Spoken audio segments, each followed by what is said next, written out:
Bapak Jenny Amelia yang bertugas di ruang rawat inap Rumah Sakit Alamanda. Di sini saya akan melaporkan kondisi pasien atas nama Tuan Budi Raharjo, usia 50 tahun. Pada saat ini pasien masuk rumah sakit pada tanggal 28 Juni 2020 dan sudah 1 hari dalam perawatan. Diagnosa pasien pada saat ini stroke non-hemoragik dan diabetes mellitus.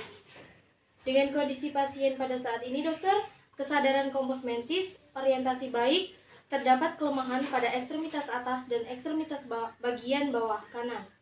Kekuatan otot, ekstremitas atas kanan 3, kiri 5, ekstremitas bawah kanan 3 dan kiri 5. Pasien mengalami kondisi diabetes mellitus dengan kadar gula pada saat ini, dokter, mencapai 400 mg per dl. Dengan tanda-tanda vital, tekanan darah 140/90, nadi 80 kali per menit, nafas 20 kali per menit, dengan suhu tubuh 36,2 derajat Celcius, berat badan pasien yaitu 60 kg. Pada saat ini, dokter, pasien terdapat riwayat jatuh dan keterbatasan mobilisasi, dokter. Rekomendasinya ini, dokter, telah terpasang infus RL 20 tetes per menit. Iya, dokter. Rekomendasi lainnya yaitu lakukan gerak pasif pada pasien, terutama keluhan ekstremitas atas dan ekstremitas bawah kanan. Kemudian kolaborasi bersama ahli fisioterapi. Tentukan program diet, pola makan yang baik kepada pasien, dan cek gula darah pada pasien, dokter. Baik, dokter. Iya, bagaimana, dokter? Apakah ada tambahan obat-obatan yang akan diberikan kepada pasien, dokter?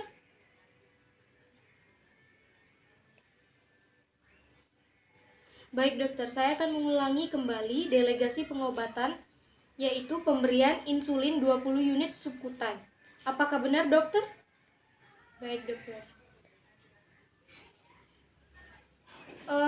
Kira-kira dokter akan melihat pasien sekitar jam berapa ya, dokter?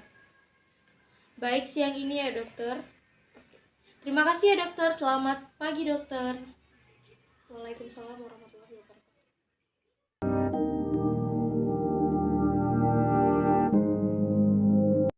Sebelum menyiapkan obat, sebaiknya melakukan hand hygiene terlebih dahulu.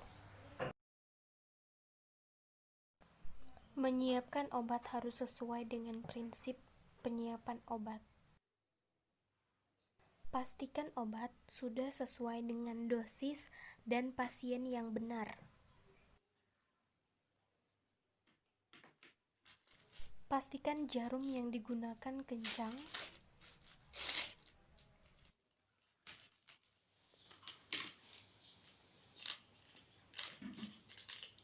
Bersihkan area untuk pengambilan obat menggunakan alkohol swab.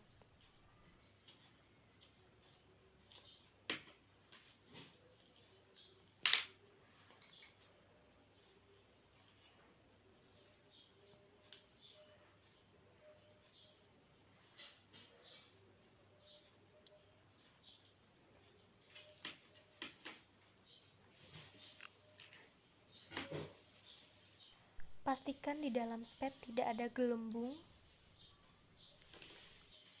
Kemudian beri label pada spet, nama pasien, obat, dan ruangan kamar pasien.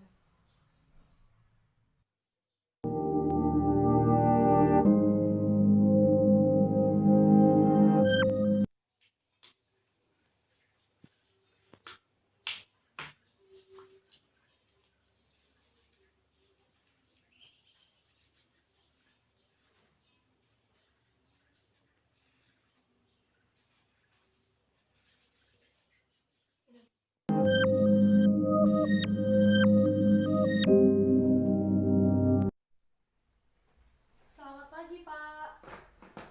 Perkenalkan, saya Suster Jenny yang bertugas dinas pagi di sini pukul 7 pagi sampai jam 2 siang. Boleh saya lihat namanya dulu ya, Pak? Tolong sebutkan nama dan tanggal lahirnya ya. Budi Raharjo 50 tahun. Oke, benar ya, Pak. Ini saya akan melakukan tindakan pemberian obat insulin 20 unit subkutan. Tujuan pemberian obat insulin untuk memenuhi pasokan insulin untuk penderita diabetes mellitus, untuk mengelola gula yang telah diserap oleh tubuh untuk menjadi energi. Apakah Bapak bisa bekerja sama? Baiklah, Pak.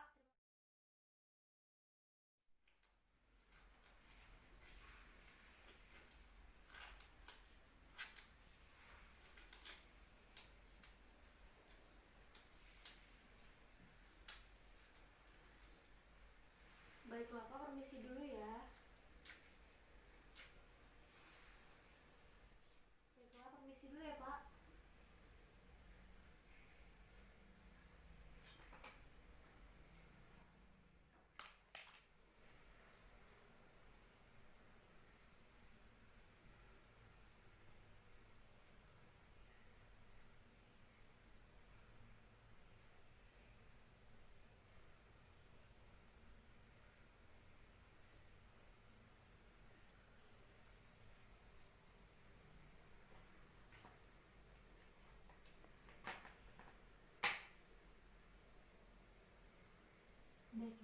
Baiklah, Pak, tindakannya sudah selesai. Apakah Bapak merasa lebih baik setelah dilakukan tindakan tersebut?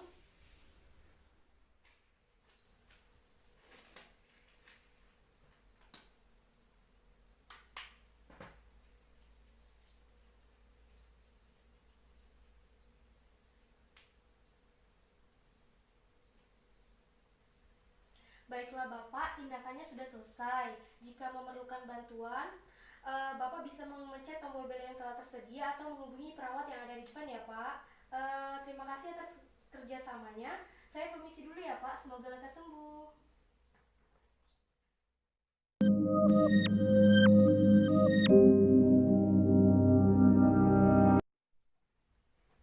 Selamat pagi Pak. Perkenalkan, saya Suster Jenny yang bertugas dinas pagi di sini pukul 7 pagi sampai jam 2 siang. Boleh saya lihat namanya dulu ya Pak, tolong sebutkan nama dan tanggal lahirnya ya. Budi Arjo 50 tahun. Oke, benar ya Pak. Di sini saya akan mengedukasi tentang resiko jatuh kepada keluarga Bapak Budi. Peningkatan kemungkinan resiko jatuh adalah kemungkinan untuk jatuh dapat disertai atau tanpa disertai dengan cedera atau kehilangan kesadaran terhadap pasien. Baiklah, di sini saya akan menjelaskan cara mencegah resiko jatuh karena Bapak Budi telah terdapat riwayat jatuh pada masa lalunya dikarenakan penyakit stroke hemoroid. Jadi keluarga pasien harus tetap berhati-hati dalam menjaga pasien Bapak Budi, ya Bu. Di sini saya akan menjelaskan yang pertama yaitu membantu pasien saat berjalan atau berpindah tempat duduk. Maksudnya di sini apabila pasien memerlukan bantuan yang memungkinkan apabila ingin ke kamar mandi atau lainnya, Bapak Ibu bisa menemani atau memberikan bantuan terhadap Bapak Budi ya Bu. Iya, Sus. Yang kedua, mengawasi pasien saat beraktivitas. Jadi, Bapak Budi sangat perlu dalam pengawasan karena rentan jatuh terhadap Bapak Budi ya Bu. Yang ketiga, mengingatkan pasien untuk menggunakan alat bantu berjalan, misalnya tongkat, kursi roda atau lainnya, karena apabila tidak diawasi, maka pasien akan melakukan tindakan lain yang menyebabkan pasien resiko terhadap jatuh. Yang keempat yaitu mengingatkan pasien untuk menggunakan alat bantu penglihatan, pendengaran bila memang sudah dianjurkan oleh dokter ya Bu.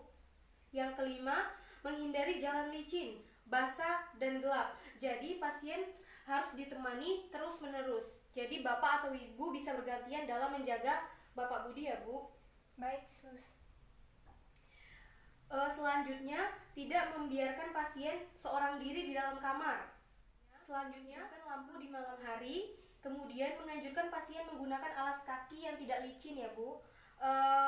Apabila pada siang hari, Bapak Budi bisa diajak berjemur di sinar matahari pagi ya Bu. Baik, Sus. Baiklah Bu, itulah yang dapat saya jelaskan tentang resiko jatuh. Apakah dari Bapak atau Ibu ada yang ingin ditanyakan? Tidak ada, Sus. Sudah cukup jelas ya Bu? Sudah. Baiklah, terima kasih ya Bu dan Bapak atas waktunya. Semoga lekas sembuh. Saya permisi dulu ya Bu. Jika ada bantuan, Ibu bisa memencet bel atau menghubungi perawat yang ada di depan ya Bu. Siap, Sus. Saya permisi dulu ya Pak, semoga lekas sembuh. Permisi Bu. Iya, Sus.